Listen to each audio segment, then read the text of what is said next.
Araw-araw gumigising si Beatrice bago pa man magpakita ng kahit kaunting senyales ang araw na sisikat na ito, hindi dahil sa disiplina o sariling kagustuhan, kundi dahil iyon ang hinihingi sa kanya ng buhay sa loob ng 10 taon. Tumutulog ang alarm habang madilim pa, at bago pa man niya tuluyang maimulat ang mga mata, iniisip na niya ang lahat ng kailangan niyang gawin, na parabang ang isip niya ay hindi kailanman nagpapahinga. Dahan-dahan siyang bumabangon para hindi makagawa ng ingay, naglalakad papunta sa kusina at sinisimulan ang ruting matagal na niyang inuulit hanggang sa tila otomatiko na lamang iyon. Pinainit niya ang tubig, inihihiwalay ang mga gamot sa maliliit na lalagyan, tinitingnan ang mga oras na nakasulat gamit ang ballpen at inaayos ang lahat sa ibabaw ng mesa. Habang tumutulo ang kape, mabilis niyang tinitingnan ang sala, sinisigurong nasa tamang pwesto ang wheelchair, at maayos na nakasandal sa pader ang mga saklay. Karaniwang lumalabas si Bailey makalipas ang ilang sandali, nakasandig sa mga saklay, naglalakad na halatang hirap. Minsan ay nagpapakita siya ng ekspresyon ng sakit, minsan naman ay nananatiling seryoso ang mukha, tulad ng isang taong pagod na sa lahat. Humihinto siya sa may pintuan ng kusina at sinasabi, palaging sa parehong tono, aalis ka na ba? Na parabang hindi niya alam ang sagot. Si Beatrice, nang hindi direktang tumitingin sa kanya, ay sumasagot habang inaayos ang mga gamot, iniwan ko nang nakahiwalay ang lahat. Iyong pang alas 8 ay nandito at iyong pang alas 10 ay nasa asul na baso, huwag mong kalimutan, pakiusap. Napapabuntong hininga siya, mas isinasandal ang bigat sa mga saklay at sinasabi, alam mo namang nalilito ako sa mga oras na yan, hindi na tulad ng dati ang utak ko pagkatapos ng aksidente. Tumatango siya, kahit hindi na nakikipagtalo, gaya ng ginagawa niya araw-araw, at idinaragdag lamang, tawagan mo ako kung may kailangan. Bago umalis, palagi pa siyang dumadaan muli sa sala. Inaayos ang kumot sa mga binti niya kapag nakaupo na siya sa wheelchair at nagtatanong, masakit ba ng sobra ngayon?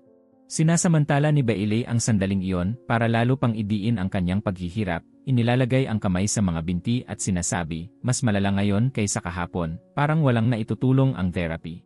Yumuyuko si Beatrice, inaayos ang kumot at sumasagot ng may kalmadong hindi na nagmumula sa pag-asa, kundi sa nakasanayan, makakahanap tayo ng paraan, basta hindi pwedeng sumuko. Hindi siya sumasagot, iniiwas lang ang tingin. Sa pahinga mula sa unang trabaho, nagmamadaling umuwi si Beatrice, kahit alam niyang kapos ang oras. Kailangan niyang tingnan kung nainom niya ang mga gamot, kung may kinain ba siya, at kung maayos ang lagay niya.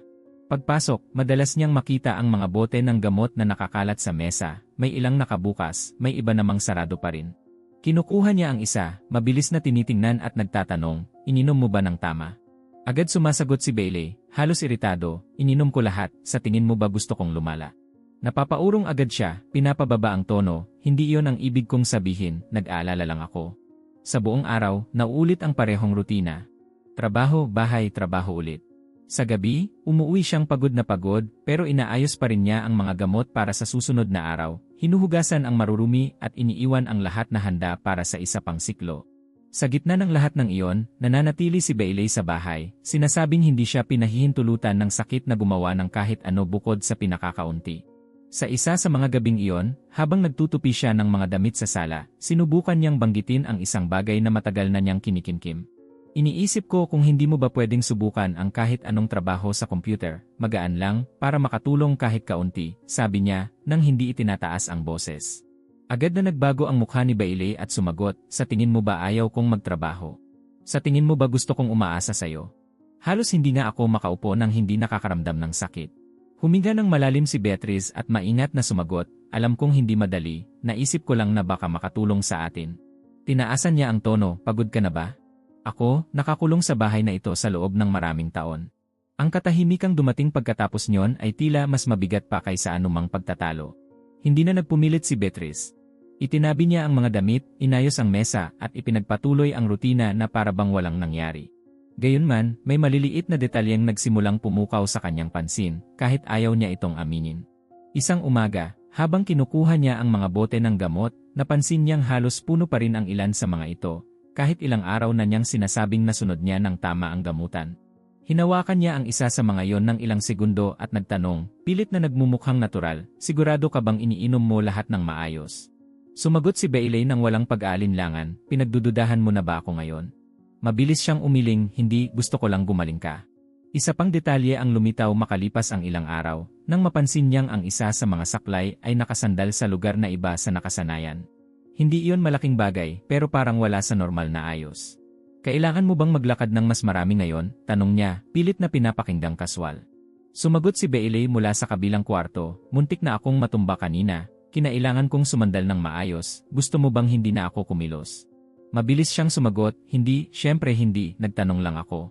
Kalaunan, habang sinusuri niya ang ilang gastusin, may nakita siyang singil sa transportasyon sa oras na hindi tumutugma sa anumang konsultasyong natatandaan niya. Ipinakita niya sa kanya ang cellphone at nagtanong, kailan itong transportasyon na ito? Mabilis itong tiningnan ni Bailey at sumagot, siguro sa isa sa mga konsultasyon, madalas akong gumamit ng API kaya hindi ko na maalala. Bahagya pa siyang nagpumilit pero iba ang oras. Sumagot siya na may pinipigil na iritasyon, itinatala mo na ba ngayon ang lahat? Kahit may maliliit na pagdududang iyon, sinusubukan pa rin ni Beatrice na kumbinsihin ang sarili na baka sobra lang ang iniisip niya. Kinabukasan, nang papasok siya sa trabaho, nakasalubong niya si Denai sa pasilyo. Ang kapitbahay, na palaging maayos ang ayos at may siguradong tindig, ay ngumiti nang makita siya at nagtanong, kumusta siya ngayon? Napabuntong hininga si Beatrice bago sumagot, sabi niya mas malala ang mga sakit, mas irritable rin siya. Inilagay ni Denise ang kamay sa braso niya at matatag na sinabi, karaniwan iyon, nakakapagod sa pasyente ang mahahabang gamutan, kailangan mong magtiis. Tumango si Beatrice, nakaramdam ng kaunting ginhawa nang marinig iyon, na para bang kailangan niyang may magpatunay na ang lahat ay nasa inaasahang kalagayan pa rin. Gayunpaman, nang makauwi siya ng gabing iyon at muling ayusin ang mga bote sa ibabaw ng mesa, huminto siya ng ilang segundo habang nakatitig sa mga ito. May parang wala sa lugar pero wala namang malinaw na dahilan para bigyang katwiran ang pakiramdam na iyon. Huminga siya ng malalim at bumulong sa sarili, siguro pagod lang ito. Pagkatapos, pinatay niya ang mga ilaw at natulog, pilit na binabaliwala ang nakakailang na pakiramdam na, kahit matapos ang 10 taon, baka hindi pa rin niya lubusang kilala ang buhay na ginagalawan niya sa loob mismo ng sariling bahay.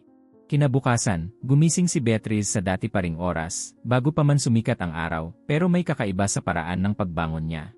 Hindi lang iyon ang pagod na naipon sa loob ng maraming taon, kundi isang nakakabagabag na pakiramdam na hindi maalis sa isip niya mula pa noong nakaraang gabi. Sinubukan niya itong baliwalain, nagtuloy sa kusina, naghanda ng kape, pinaghiwa-hiwalay ang mga gamot at inayos ang lahat tulad ng lagi niyang ginagawa, pero sa pagkakataong iyon, mas pinagtuunan niya ng pansin ang bawat detalye. Nang dumaan siya sa sala, agad niyang napansin na wala sa karaniwang pwesto ang isa sa mga saklay. Huminto siya ng ilang segundo, nakatitig doon, sinusubukang alalahanin kung siya ba ang naglipat nito, pero walang saysay iyon. Nagpatuloy siya sa paglakad, pero patuloy na kumakatok sa isip niya ang maliit na pagbabagong iyon. Lumabas si Bailey ilang sandali matapos iyon, nakasandal sa mga saklay, taglay pa rin ang dati niyang saradong ekspresyon. Huminto siya sa may pintuan at sinabi, "Aalis ka na." Sumagot si Beatrice habang inaayos ng pantay ang mga bote, "Iniwan ko nang nakahiwalay ang lahat, pero ginalaw mo ba ang mga saklay kahapon?" Kumulot ang mukha niya at sumagot ng may pagkainip, "Ngayon pati kung saan ko iniiwan ang mga gamit ko, kokontrolin mo na." Sinubukan niyang gawing mas mahinahon ang tono, "Hindi ganoon, nagtataka lang ako." Pinutol siya nito, "Ang nakapagtataka ay iniisip mong may lakas pa akong magpalipat-lipat ng mga bagay." Hindi na nagpumilit si Beatrice, pero habang papalabas siya, muli siyang tumingin sa sahig at napansin ang isang bagay na hindi niya nakita kanina. May ibang mga marka sa sahig, na para bang dumaan ang wheelchair sa isang daang hindi naman bahagi ng karaniwang kilos sa bahay. Yumuko siya, marahang hinaplos ng kamay ang isa sa mga marka, at nanatiling tahimik ng ilang segundo. "Umikot ka ba sa buong bahay kahapon?" tanong niya, sinusubukang magmukhang natural.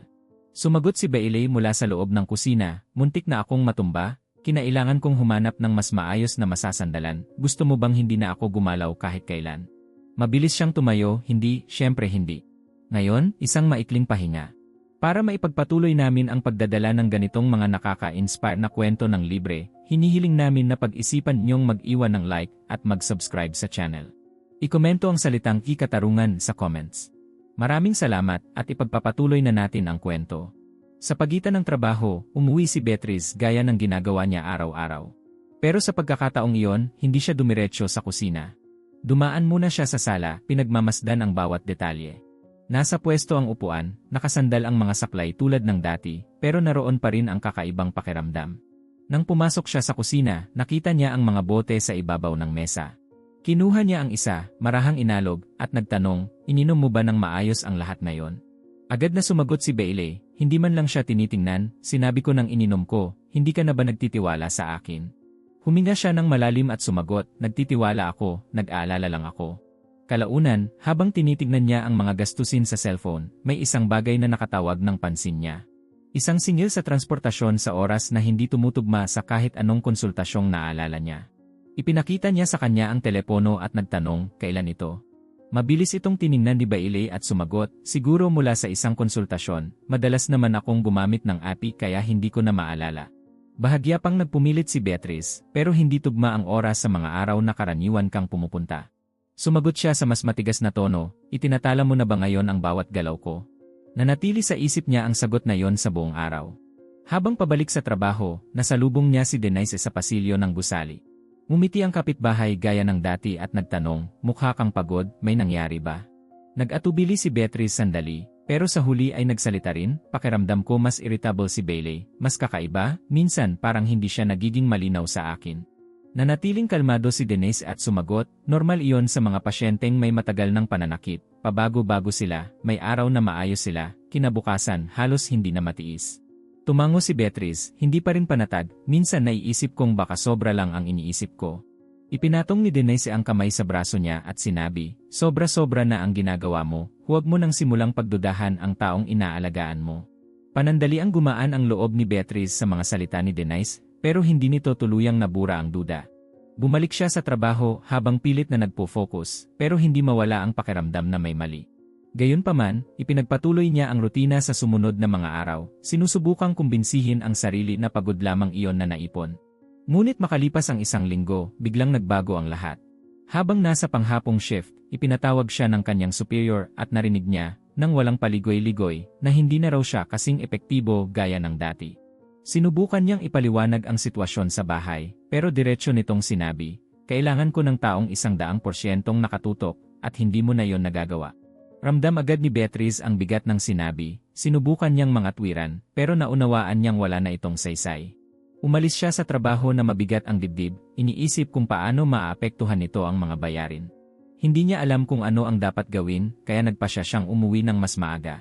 Pagkabukas niya ng pinto, agad niyang naramdaman na may mali. Iba ang katahimikan. Wala sa sala ang wheelchair. Wala rin ang mga saklay. Naglakad siya sa mga silid, tumatawag, Bailey, pero walang sumagot. Kinuha niya ang cellphone at sinubukang tumawag, pero diretsong naputol ang tawag. Nagsimulang bumilis ang tibok ng puso niya.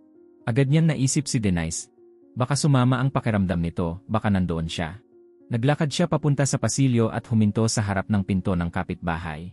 Bago niya pinindot ang doorbell, may kung anong nagtulak sa kanya para tumingin sa bintanang bahagyang nakabukas. Dahan-dahan siyang lumapit, halos hindi humihinga at sumilip sa loob. Ang nakita niya ay nagpahinto sa mundo niya. Nakatayo si Bailey sa gitna ng sala. Walang saklay, walang anumang bakas ng sakit. Normal siyang naglalakad, matatag, na para bang hindi siya nagkaroon ng kahit anong limitasyon. Nasa tabi niya si Denise, nakangiti, at lumalapit siya rito ng natural, hinahawakan ito ng may lambing at lapit.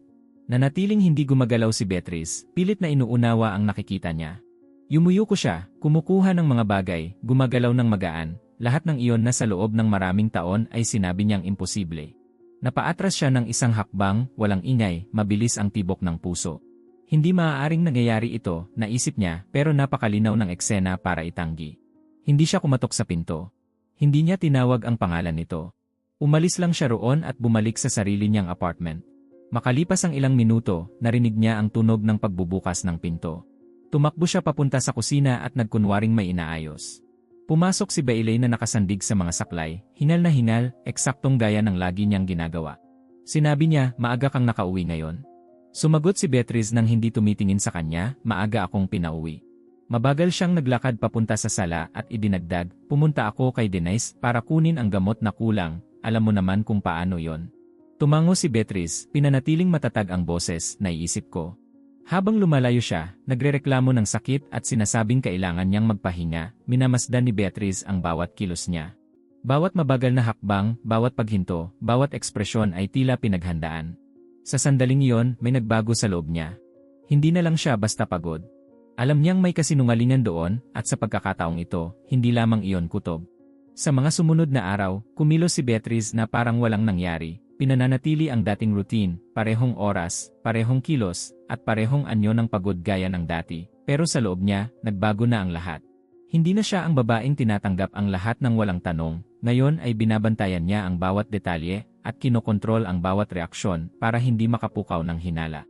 Kapag umaalis siya ng bahay sa umaga, sinasabi pa rin niya, "Tawagan mo ako kung may kailangan ka," at naririnig mula kay Bailey ang mga hungkag na sagot, pero sa pagkakataong ito, hindi siya dumidiretso sa trabaho. Sa ilan sa mga umagang iyon, bumababa siya sa hagdanan ng gusali at nananatili sa isang pwestong nakikita niya ang labasan nang hindi siya napapansin. Napansin niya na umaalis si Bailey sa bahay na nakasandig sa mga saklay, nakayuko ang katawan at kalkulado ang mga hakbang, eksaktong gaya ng lagi niyang ginagawa kapag alam niyang maaari siyang makita. Isang araw, naghintay siya ng ilang minuto matapos itong lumiko sa kanto at nagpa siyang sundan siya mula sa malayo. Hindi nagtagal, nakita niya ang isang bagay na nagpatunay sa matagal na niyang hinala. Pagkalayo ni Bailey mula sa gusali, huminto siya, tumingin sa paligid, at basta nalang inayos ang tindig ng katawan, iniwan ang mahinang postura. Itinaas niya ang mga saklay ng natural at nagsimulang maglakad ng normal, walang kahit anong hirap, na para bang wala siyang naging problema kailanman. Sumikip ang sikmura ni Beatrice, pero nanatili siyang malayo, sinusubukang itala sa isip ang bawat galaw. Sa isa pang umaga, inulit niya ang parehong proseso. Sa pagkakataong ito, sinundan niya si Bailey hanggang sa isang maliit na tindahan. Nagkunwari siyang tumitingin sa display habang pinapanood itong pumasok. Sa salaming pinto, malinaw niyang nakita ang ginagawa nito. Nasa kahera si Bailey, may hawak na ilang maliliit na lalagyan, mga malinaw na bote na puno ng makukulay na tableta. Pinanood ni Beatrice habang nagbabayad siya at lumalabas dala ang supot.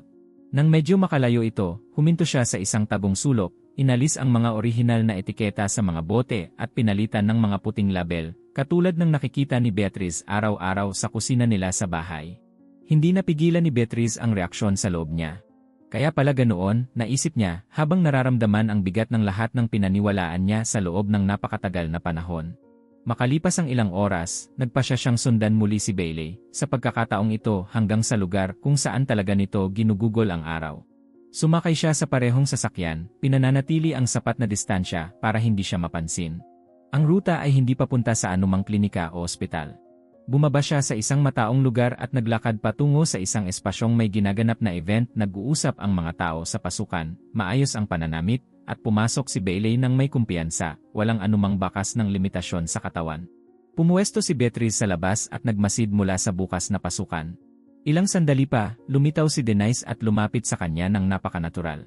Tinanggap siya ni Bailey ng may lambing at lapit, gaya ng taong sanay na sa ganoong pagsasama. Sa loob ng lugar, palakad-lakad si Bailey sa pagitan ng mga tao, nakikipag-usap, tumatawa, bumabati sa lahat ng walang kahit anong hirap. Nanatili si Denise sa tabi niya, tinatrato bilang kapareha, habang ipinakikilala siya bilang isang taong malapit sa kanila, nang walang anumang pagbanggit sa buhay na pinananatili niya sa bahay. Palihim na itinala ni Beatrice ang lahat ng kaya niya. Kinuhanan niya ng litrato ang mga sandaling normal itong naglalakad, isinulat ang mga oras, at pinagmasdan ang mga detalye. Sa isang sandali, may narinig siyang may nagkomento ng bagay na lalo pang nagpatibay sa sitwasyon, at naunawaan niyang walang sinuman doon ang tumitingin kay Bailey bilang taong may sakit o may limitasyon. Sa mga sumunod na araw, patuloy niyang inulit ang ganoong paraan. Umaalis siya ng bahay, nagkukunwaring papasok sa trabaho, at sinusundan si Bailey tuwing may pagkakataon. Itinatago niya ang mga resibong nahahanap niya, tinitingnan ang oras ng biyahe sa API, at ikinukumpara iyon sa mga sinasabing konsultasyon sa doktor. Nagsimulang mabuo ang isang malinaw na pattern. Sa gabi, kapag umuwi siya, nagkukunwari siyang pagod at pinananatili ang dating asal, habang ipinagpapatuloy naman ni Bailey ang palabas, nakasandig sa mga saklay at nagrereklamo ng pananakit. Sa isa sa mga gabing iyon, sinabi niya, "Mahirap ang araw na ito, hindi ako pinakilos ng sakit," at sumagot lamang si Beatrice, "Naiisip ko," nang wala nang idinagdag pa. Dahil ngayon ay alam na niya kung ano ang itinatago ng mga salitang iyon. Kapag natutulog si Bailey, ginagamit ni Beatrice ang oras para maghanap ng mga sagot sa loob mismo ng bahay. Isang gabi, binuksan niya ang kahon kung saan nakatago ang mga lumang dokumento tungkol sa aksidente. Umupo siya sa mesa at sinimulang suriin ng mabuti ang bawat papel, bagay na hindi pa niya nagawa noon. Habang binubuklat ang mga medical report, may nakita siyang nagpabilis sa tibok ng puso niya. Lumilitaw ang pangalan ni Denise bilang responsable sa bahagi ng mga pagsusuri. Ilang segundo niyang tinitigan ang detalyeng iyon, sinusubukang alalahanin kung paano niya hindi iyon napansin noon. Nagpatuloy siya sa pagsusuri ng mga dokumento at napansin ang iba pang bagay na hindi tugma. Mga petsang hindi umaayon sa mga karaniwang kwento ni Bailey, mga pangalan ng doktor na hindi niya kilala at hindi lumilitaw sa ibang tala. Kinuha niya ang cellphone at sinubukang hanapin ang ilan sa mga impormasyong iyon, pero wala siyang nakitang malinaw na resulta.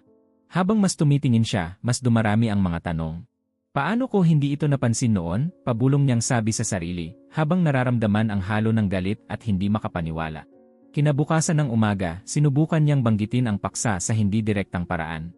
Habang nagkakape si Bailey, sinabi niya, tiningnan ko kagabi ang ilang lumang papeles, ang dami palang bagay na hindi ko na maalala. Agad na nag-react si Bailey, bakit mo pa kinakalkal yan ngayon? Tapos na yon. Mahinahon na sumagot si Beatrice, gusto ko lang ayusin ng mas maayos. Iniwas niya ang tingin at sinabi, hayaan mo na sa akin yan, sobra na ang dami ng iniisip mo. Sapat na ang sagot upang kumpirmahin ang matagal na niyang pinaghihinalaan. Nang gabing iyon, sinimulan niyang ayusin ang lahat sa isang folder. Inihiwalay niya ang mga larawan, mga tala, mga resibo, mga record ng oras, at mga kopya ng dokumento. Bawat bagay na inilalagay niya roon ay kumakatawan sa isang piraso ng katotohanang unti-unting lumilitaw. Sa huli, ilang segundo siyang nanatiling nakatingin sa mesa. Hindi lamang iyon pagtataksil. Hindi lamang iyon isang lihim na relasyon. Isa yung buong buhay na itinayo sa ibabaw ng kasinungalingan. At sa unang pagkakataon sa loob ng 10 taon, naunawaan ni Beatrice na hindi lang siya pagod. Ginamit siya. Kinabukasan ng umaga, nagising si Beatrice na may kakaibang pakiramdam. Hindi na yon duda, hindi na yon pagod. Desisyon na yon. Bumangon siya sa parehong oras gaya ng dati, naghanda ng kape, inayos ang mga bote ng gamot tulad ng ginagawa niya araw-araw, pero sa pagkakataong iyon, bawat kilos ay tila pinal na. Habang lumilitaw si Bailey sa may pintuan, nakasandig sa mga saklay at nagsasabing, aalis ka na ba? Natural siyang sumagot, may asikasuhin lang ako ngayon at babalik ako mamaya, pinananatiling kalmado ang tono, na para bang walang nangyayari. Pagkalabas niya ng bahay, hindi siya pumunta sa trabaho. Dumiretso siya sa himpilan ng pulisya, mahigpit na hawak ang folder sa kanyang mga kamay. Nang makaupo siya sa harap ng opisyal na tumanggap sa kanya, inilagay niya ang lahat sa ibabaw ng mesa at malinaw na sinabi, may mga ebidensya ako na matagal nang nagpapanggap ang asawa ko tungkol sa isang kondisyong medikal at may pammike sa mga dokumento. Binuksan ng pulis ang folder, sinimulang suriin ang mga larawan, mga resibo, mga record ng transportasyon at mga peking label. Habang binubuklat niya ang mga yon, nagtanong siya, nauunawaan ba ninyo ang bigat ng dinadala ninyo rito? Sumagot si Beatrice ng walang pag-aalinlangan, nauunawaan ko, kaya nga ako narito.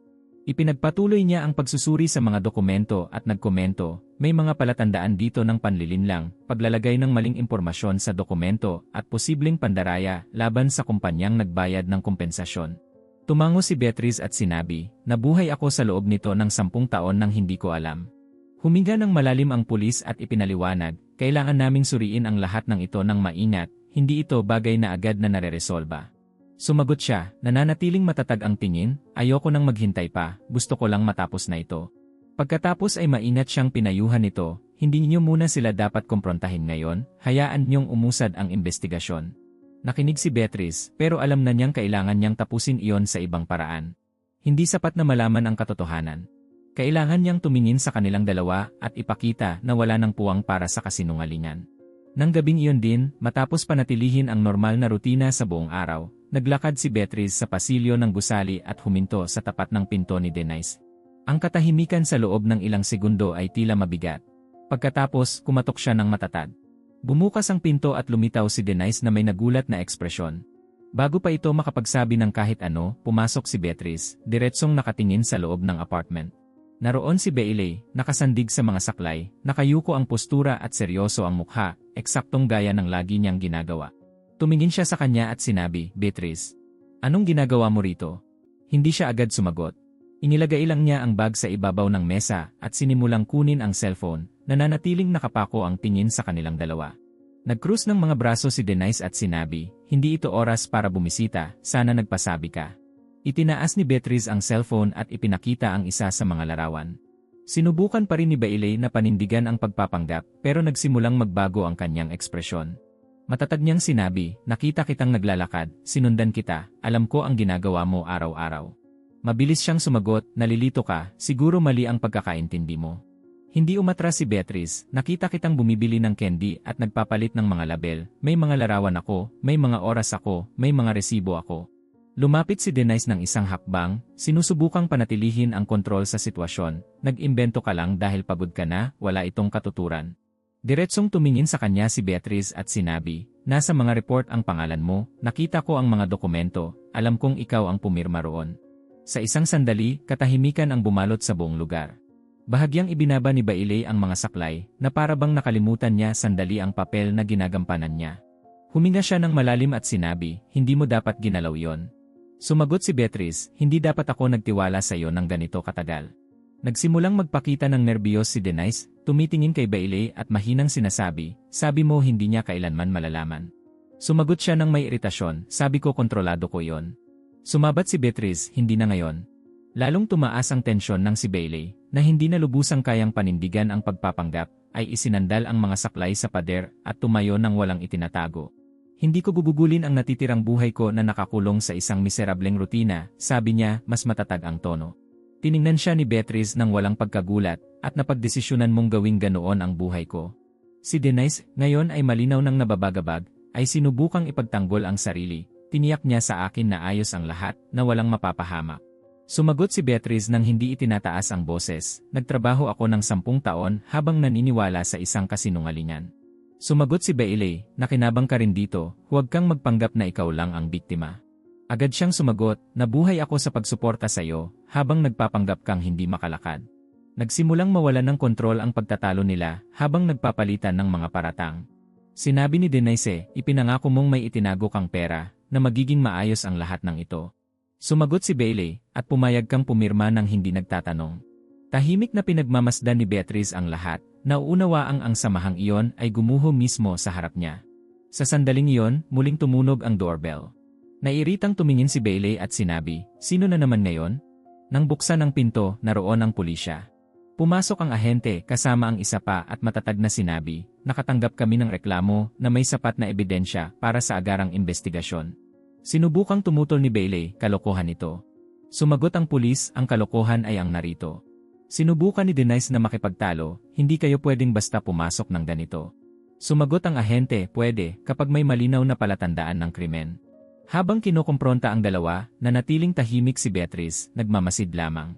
Sinubukan ni Bailey na baguhin ang usapan, pwede itong ayusin, kaya kong ipaliwanag. Sumagot ang pulis, sa himpilan nyo ibibigay ang paliwanag. Tumingin si Denise sa kanya nang may galit at sinabi, sabi mo kontrolado ang lahat. Sumagot siya, kasali ka rin. Silang dalawa ay inihatid palabas, patuloy pa ring nagtatalo, habang ang lugar na dati ay tila kontrolado ay ngayon ganap ng nabunyag. Nanatili roon si Beatrice ng ilang minuto, tahimik, habang tumitingin sa paligid. Nang sa wakas ay bumalik siya sa sarili niyang apartment, isinara niya ang pinto sa likod niya at nanatiling nakatayo sa gitna ng sala. Nandoon pa rin sa pwesto ang wheelchair, nakakalat ang mga bote sa ibabaw ng mesa, lahat ay eksaktong tulad ng dati, pero kasabay nito ay ganap ng iba. Huminga siya ng malalim at bumulong, tapos na. Pero kasabay ng ginhawa, dumating ang isang hungkag na pakiramdam na mahirap ipaliwanag. 10 taon ng buhay niya ang nandoon, nakakalat sa anyo ng mga bagay na ngayon ay wala ng anumang kahulugan. At sa unang pagkakataon, ang katahimikan ng bahay na iyon ay hindi lamang kawalan ng tunog. Iyon ang simula ng isang bagay na hindi pa niya alam kung paano haharapin. Pagkalipas ng ilang buwan, hindi na binibilang ang panahon sa mga araw ng paulit-ulit na rutina, kundi sa mga yugto ng isang prosesong sa wakas ay naglalagay sa bawat bagay sa tamang lugar. Umandar ang investigasyon batay sa mga ebidensyang naipon ni Beatrice at mabilis na lumakas ang kaso upang magpatuloy. Sa panahong iyon, sinubukan ni Bailey na panindigan ang isang bersyong inilalarawan niya ang sarili bilang taong naipit lamang ng mga pangyayari, pero napakalinaw ng mga katotohanan para magkaroon pa ng anumang kapani-paniwalang pagbaluktot. Sa isa sa mga pagdinig, nang tanungin siya, sinabi niya, hindi ko ito ginawa ng mag-isa, naitulak lang ako rito, sinusubukang hatiin ang pananagutan, pero ipinakita ng mga dokumento, larawan, at talaan ang sunod-sunod na mga kilos na pinag-isipan at pinanatili sa loob ng maraming taon. Si Denise naman ay tuluyang nawala ang kumpiyansang dati niyang ipinapakita. Nang harapin siya gamit ang mga ulat na siya mismo ang lumagda, sinubukan niyang magpaliwanag, nagtiwala ako sa sinabi niya sa akin, hindi ko alam ang lahat. Pero ang mismong pagkakagawa ng mga dokumento at ang paulit-ulit na pattern ay nagpapakita ng aktibong pakikilahok. Hindi nagtagal bago lumabas ang huling desisyon. Kinumpirma ng hukuman ang pandaraya, Kinilala na nagpanggap si Bailey na may kondisyon upang makakuha ng pinansyal na pakinabang at pinanatili ang kasinungalingang iyon sa loob ng isang dekada. Habang nakilahok si Denise sa pagpapatunay ng mga maling impormasyon sa mga opisyal na dokumento. Direkta ang naging resulta.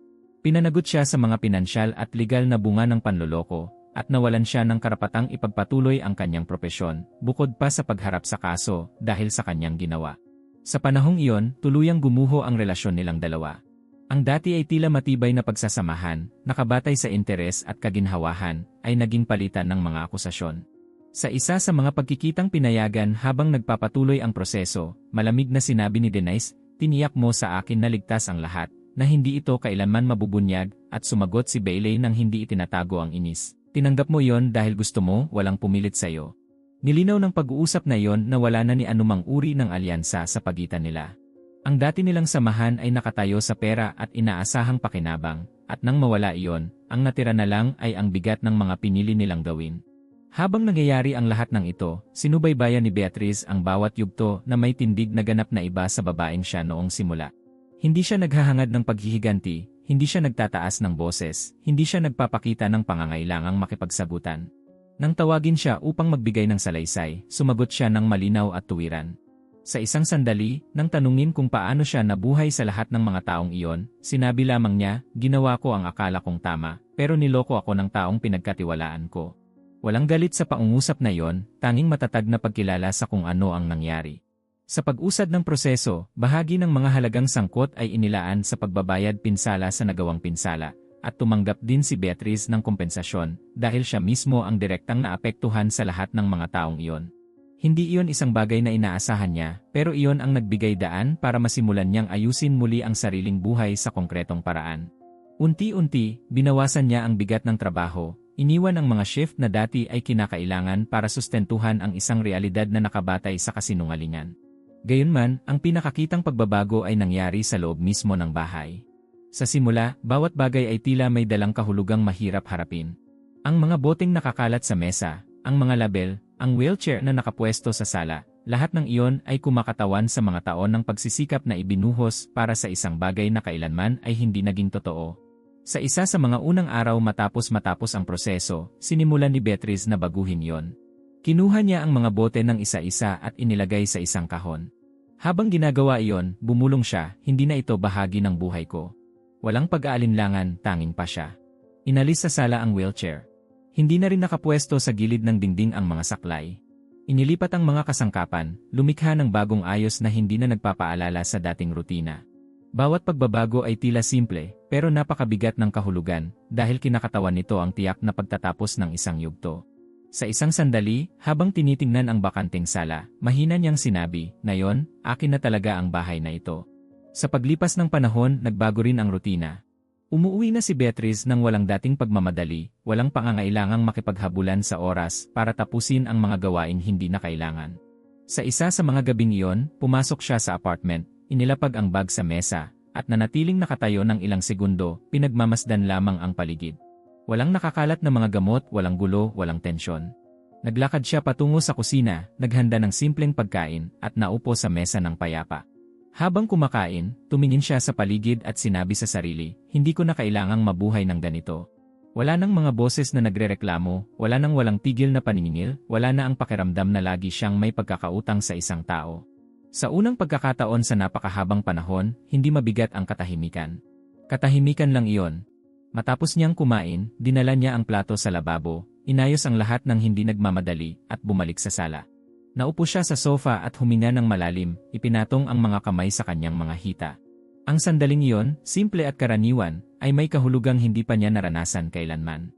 Hindi iyon tungkol sa nangyari kina Bailey o Denise, hindi iyon tungkol sa resulta ng proseso. Tungkol iyon sa kanya. Nang tumayo siya upang patayin ang mga ilaw, naglakad siya sa loob ng bahay na may pakiramdam na sa wakas ay nasa tamang lugar na siya. Bago pumasok sa kwarto, muli niyang tiningnan ang inayos na sala at mahina niyang sinabi, "Tapos na." Pero sa pagkakataong ito, hindi sakit ang dala ng salitang iyon. Kalayaan ang dala nito. "Salamat sa pag-abot hanggang dito. Naghanda kami ng isa pang espesyal na kwento para sa iyo, na lumalabas sa iyong screen ngayon mismo, kailangan mo lang itong i-click para mapanood." Kung naantig ka ng kwentong ito, mag-subscribe at click ang A button sa comments para mas maraming tao ang makarinig ng nakaka-inspire na kwentong ito. Kung kaya mo, ibahagi mo rin. Maaaring maliit itong tingnan, pero ang pagpapalaganap ng isang kwento ng pagbangon ay pagpapalaganap din ng pag-asa.